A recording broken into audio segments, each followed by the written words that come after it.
Para entender el Ecuador de hoy, es fundamental mirar su pasado. Así que vamos a hacer un recorrido por su historia, buscando las claves de una identidad que es increíblemente compleja, desde sus raíces más antiguas hasta los desafíos que enfrenta en este mismo momento. Y aquí está la gran pregunta, la que va a guiar todo este viaje. ¿Cómo se forja una sola identidad nacional en un lugar que, desde siempre, ha sido un verdadero mosaico de pueblos y culturas? Y lo más increíble, como vamos a ver, es que toda la historia de Ecuador es, en esencia, la crónica de esa búsqueda. Es un intento constante, a través de distintas épocas y proyectos, de responder a esa mismísima pregunta. Bueno, arranquemos por el principio, porque mucho, pero mucho antes de la llegada de cualquier imperio, la diversidad ya era la base, el cimiento de todo este territorio. A ver, pensemos en esto por un segundo. Hablamos de 12.000 años de historia humana. Muchísimo antes de que aparecieran los incas o los españoles, esta región, que los historiadores llaman Andinoamérica Ecuatorial, no era para nada un lugar vacío. Era un verdadero hervidero de culturas distintas, cada una con su propio mundo. Y solo basta ver esta increíble variedad. En la sierra, la costa, la Amazonía, convivían docenas de señoríos étnicos. Ojo, no eran un solo pueblo, ni de cerca. Eran una red de sociedades, cada una con su cultura, su lengua, su forma de gobierno. La diversidad es, literalmente, la base de todo. Y entonces llegaron los incas. Y sí, fue una conquista a menudo bastante violenta, pero también significó una integración. De repente, el territorio del actual Ecuador se convirtió en un eje político clave del Tahuantinsuyo.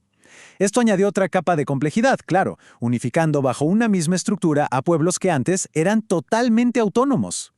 Ahora pasemos a un cambio verdaderamente radical. La llegada de los españoles no fue solo una conquista militar, fue la imposición de un orden social completamente nuevo, uno rígido y totalmente jerárquico. Y con esta llegada nace un concepto que lo va a cambiar absolutamente todo. El mestizaje, la mezcla biológica y cultural entre españoles e indígenas crea un nuevo grupo, los mestizos. Y su posición era complicada, no eran ni conquistadores ni conquistados, quedaron atrapados en un espacio intermedio sin encajar del todo en ninguna parte. Y esta pirámide social lo deja clarísimo, ¿no? En la cima de todo, los españoles venidos de la península. Justo debajo, sus hijos nacidos en América, los criollos. Después venían los mestizos. Más abajo, los pueblos indígenas, que eran la gran mano de obra. Y en la base de todo, pero de todo, los esclavos traídos de África. Una estructura brutalmente rígida, donde tu lugar lo definía tu sangre. De hecho, esta separación era hasta legal. Se crearon, literalmente, dos repúblicas, la de blancos, por un lado, con todos sus privilegios, y la de indios, por otro, que mantenía algunas de sus estructuras comunitarias, sí, pero sobre todo para facilitar el control y el cobro de tributos. Una división diseñada para dominar. Bien, avancemos rápido al siglo XIX. Llega la independencia, se crea una nueva nación, pero la pregunta es, ¿una nación para quién? Y la respuesta fue lo que se conoce como el Proyecto Nacional Criollo. Y aquí nos topamos con la gran contradicción de la independencia. Por un lado, se llenaban la boca hablando de libertad, de igualdad, pero por otro, la realidad para la mayoría era brutal. El tributo indígena y la esclavitud siguieron por décadas. O sea, la nueva república se construyó en el fondo sobre los mismos cimientos de exclusión de la colonia. El historiador Enrique Ayala Mora lo resume de una forma perfecta con esta cita. La nueva república, en esencia, mantuvo las viejas estructuras de poder. Lo único que cambió fue quién estaba en la cima. Ahora era la élite criolla, los grandes terratenientes.